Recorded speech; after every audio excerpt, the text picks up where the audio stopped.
I'm Felicia Willow. I'm an interim CEO and charity consultant. I'm five charities and counting so far as CEO, who specializes in organizations, helping organizations survive and thrive through periods of change, crisis, and transition.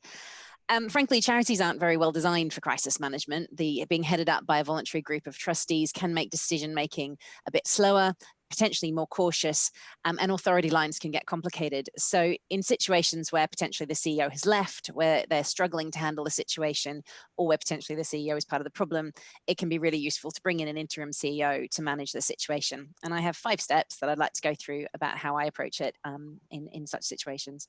So step 1 is to understand the context and uncover the issues. So interims have to be really good at hitting the ground running and being able to swiftly understand the complexities of a new organization. It's something you see a lot of boards and staff are quite fearful of. Can someone really understand a new cause and a new context quickly?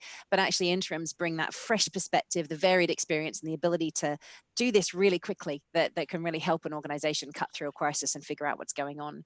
So my first step is always to take a full health check of the organization, talking first to staff and then to trustees to uncover what's going on. Boards often know a bit about what's happening. They may not understand the full crisis, or they might think something is slightly different from what's actually going on. Bringing in an interim gives the opportunity for staff and trustees to state what they really think and what they think is really going on without being tainted by the history or relationships and who's caused the problem.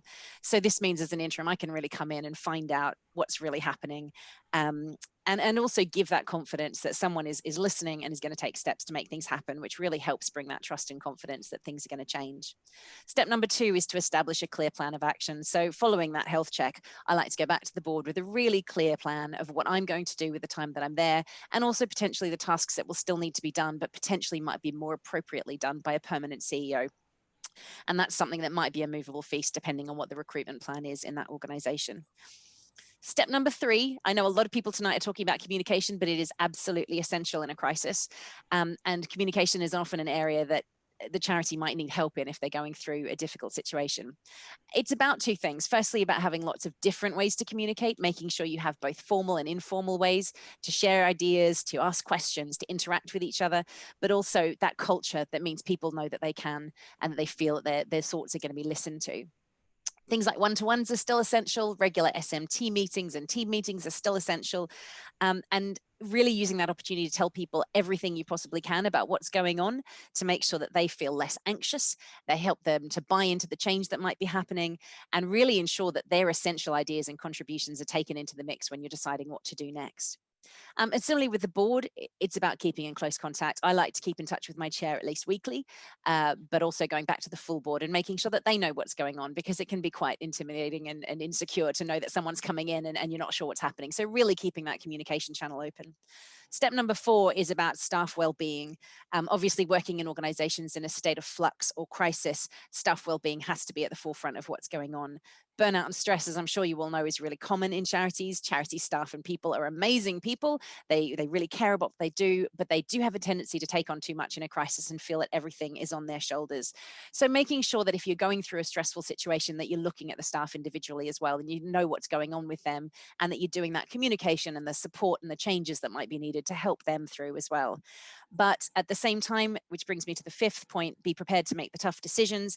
As an interim, there are recommendations that have to be made that might affect the staff. And I think it's really important that boards remember that they're there to represent the beneficiaries and not the staff. So while staff well-being is really important, at the end of the day, the beneficiaries come first.